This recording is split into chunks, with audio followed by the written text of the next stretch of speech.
Sony has built one of the most legendary gaming libraries in history, filled with beloved franchises that shaped the PlayStation legacy.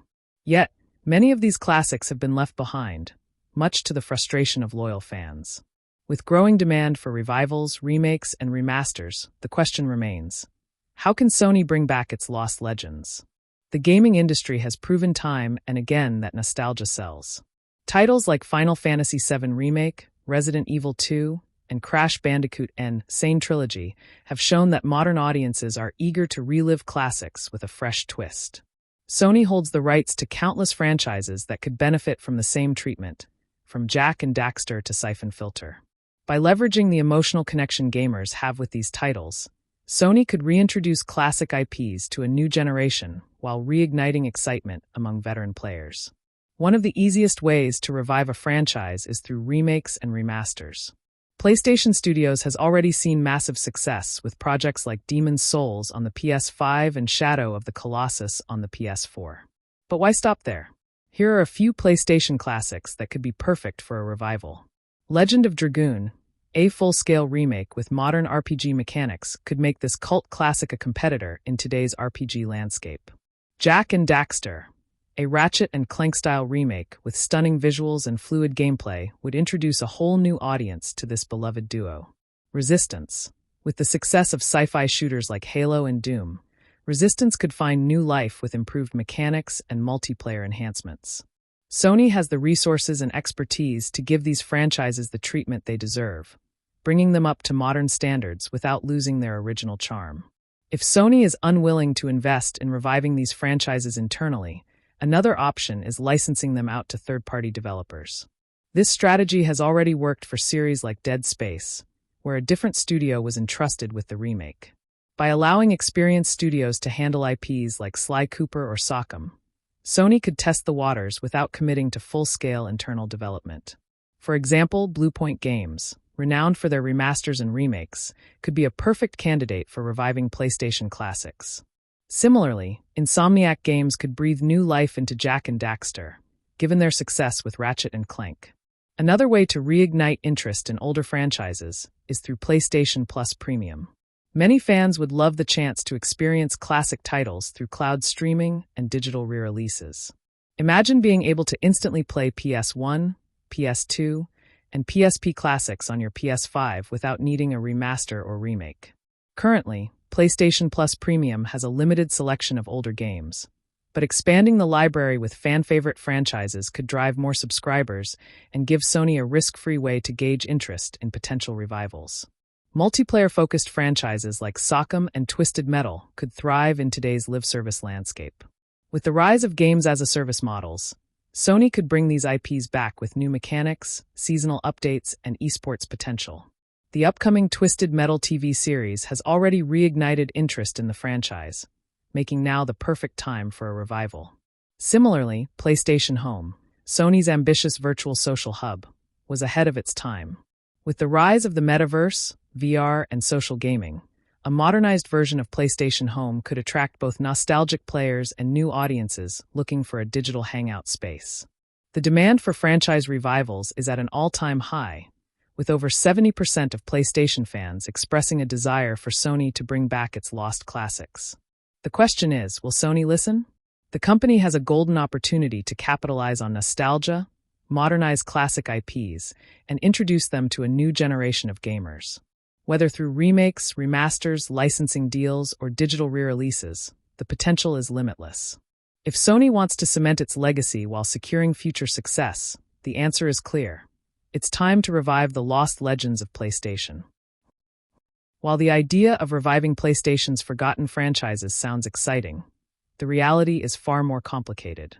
Sony, like any major gaming company, faces significant challenges when deciding whether to bring back older IPs. From financial risks to shifting industry trends, several key roadblocks could be preventing these legendary games from making a return. In this chapter, we'll break down the biggest obstacles standing in the way of a PlayStation franchise revival. One of the biggest reasons Sony hesitates to bring back old franchises is the financial risk involved. Developing a modern game, whether it's a remake, remaster, or full sequel, costs millions of dollars. While hardcore fans may be vocal about wanting their favorite series revived, Sony needs widespread consumer interest to justify the investment. Take The Last of Us Part 1, for example. Sony chose to remake a game from 2013 because it was a proven success with millions of copies sold. However, a niche PS1 or PS2 game that never had mass-market appeal might not guarantee strong sales.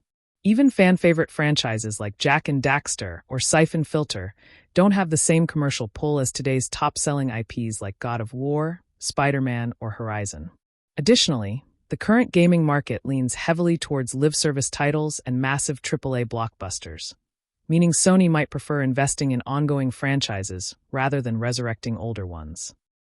Sony's recent focus on live-service games is another reason older single-player franchises may not be a priority.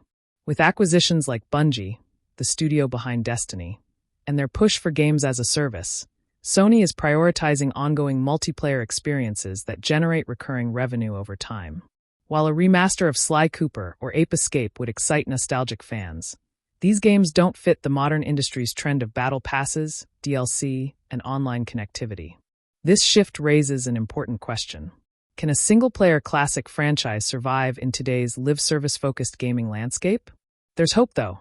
Recent successes like Resident Evil remakes and Metroid Prime Remastered prove that nostalgia-driven projects can still thrive, if done right. Another major challenge is licensing and IP ownership. While Sony owns many of its forgotten franchises, not all of them are as simple to revive. For example, Crash Bandicoot and Spyro the Dragon, two PlayStation icons, were originally associated with Sony but later became Activision properties. And now, with Microsoft's acquisition of Activision, their future on PlayStation is uncertain. Similarly, some games were developed by studios that no longer exist or have been absorbed into other companies, making rights negotiations complicated. In some cases, former developers and publishers would need to sign off on a revival, adding legal hurdles to an already difficult process. Bringing back an old franchise isn't as simple as slapping on a fresh coat of paint. Many PS1 and PS2 era games would require major overhauls to appeal to modern audiences. Some classic franchises suffer from outdated gameplay mechanics that feel clunky by today's standards, graphics and controls that don't translate well to modern systems, narrative styles that may not resonate with current gamers. Take Dino Crisis, for example.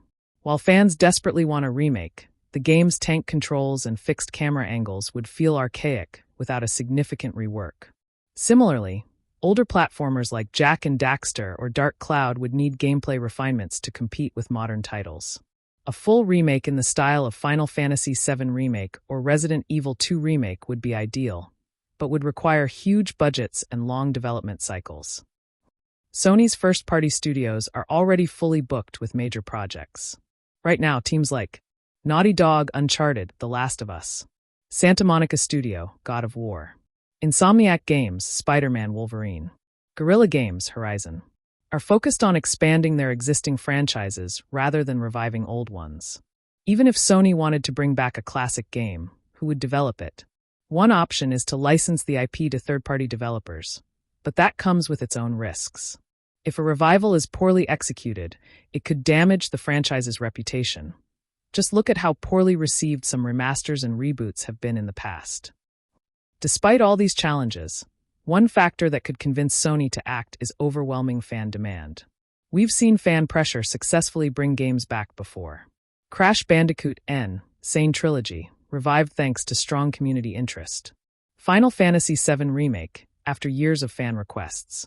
Metroid Dread, Nintendo finally listened to Metroid fans.